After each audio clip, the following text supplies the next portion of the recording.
Well, cryptocurrency has received lots of media coverage and hype in the past few years, with many people beginning to take it more seriously now as prices surge. But it can be difficult to enter the market and to know when the best time to invest in crypto is.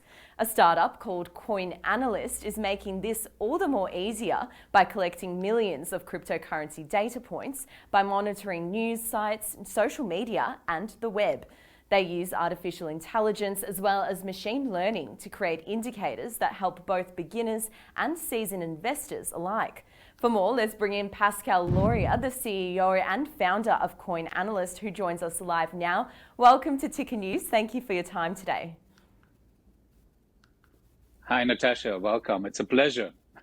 Great to have you. So you recently put out a press release announcing sentiment analysis for NFTs. Can you tell us a little bit more about this? Sure. As you mentioned, our specialty is big data and AI. So with big data and AI, we try to bring transparency to the crypto market. And that was our motivation to start the startup, because we wanted to protect the people. By making the market transparent, will help the people to make better decisions, and so it protects their savings and help them make money. So NFTs now have raised millions in euros.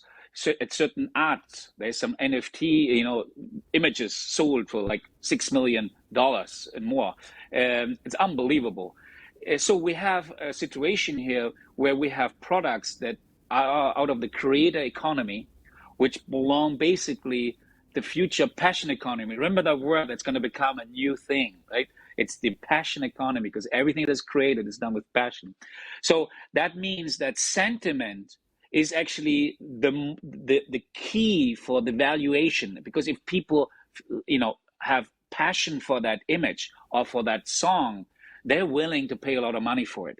And if more and more people demanding for it and talking about it, the hotter the item becomes, right?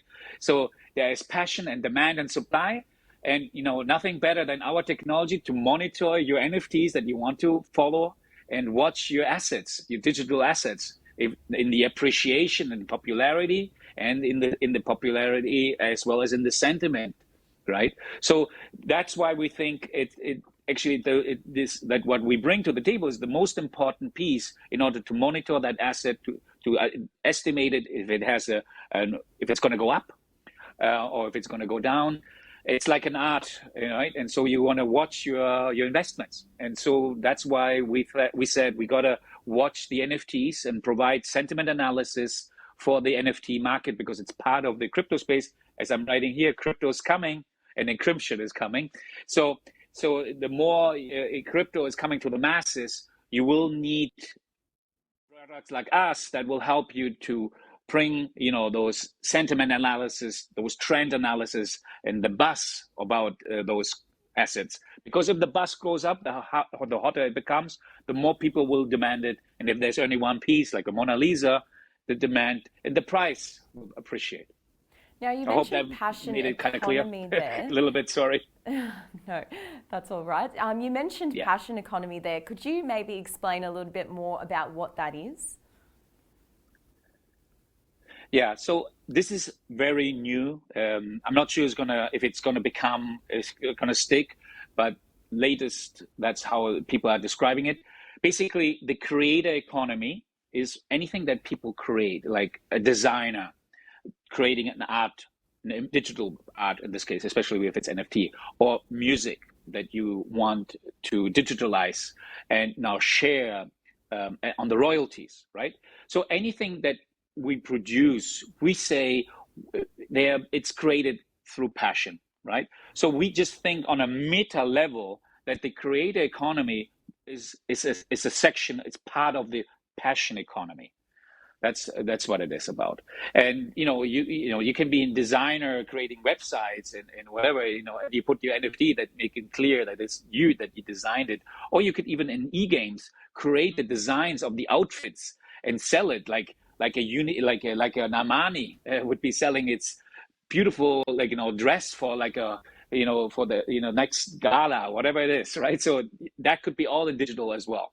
And with the NFT, it becomes its uniqueness, and that will help in its appreciation and value. Yeah. Now, The whole going back craziness to in collecting things will come. Yeah, sure. interesting points there. Now, going back to the data collection that you were talking about, collecting data on cryptocurrency, you obviously mentioned the use of AI and machine learning with that. How vital are these technologies for crypto investments, and should we be buying into these digital currencies without first analysing the data, in your opinion?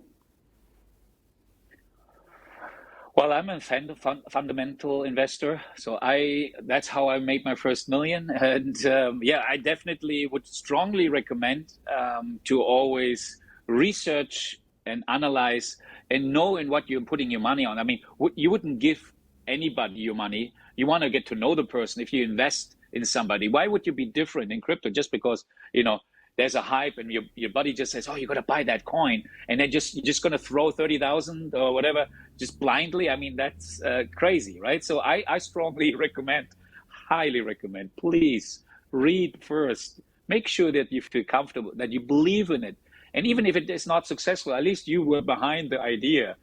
I think that is the key. Definitely read about it, check out the founders, check if they are trustworthy, and then see their track record. Do you believe that what they say they can accomplish? And all that stuff, because right now with crypto, we don't have the price earnings. We don't have those fundamental data points that you have with a stock. So now it's even more important to read up on the news, on the group chats, on the sentiment about those projects. But there's beautiful projects out there. Yes, and you mentioned that people should be aware of scam coins such as Dogecoin. We've seen Dogecoin and Squid Game coin as well around. How do we go about knowing which coins to invest in and knowing which ones are actually a scam? I mean, Dogecoin is not a scam. It's a joke. It was a joke. The one who created it.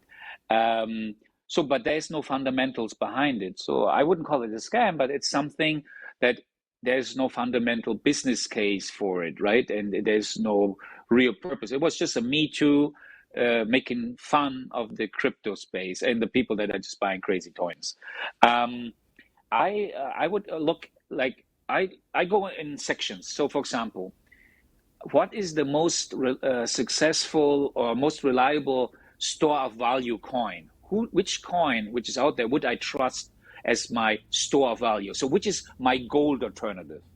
For me, it's Bitcoin. So I put in my portfolio, let's say, if you put in 10% in gold, I would put in 10% in Bitcoin, for example. If I say, so right now I'm looking for what's the best coin or project in the privacy coin part.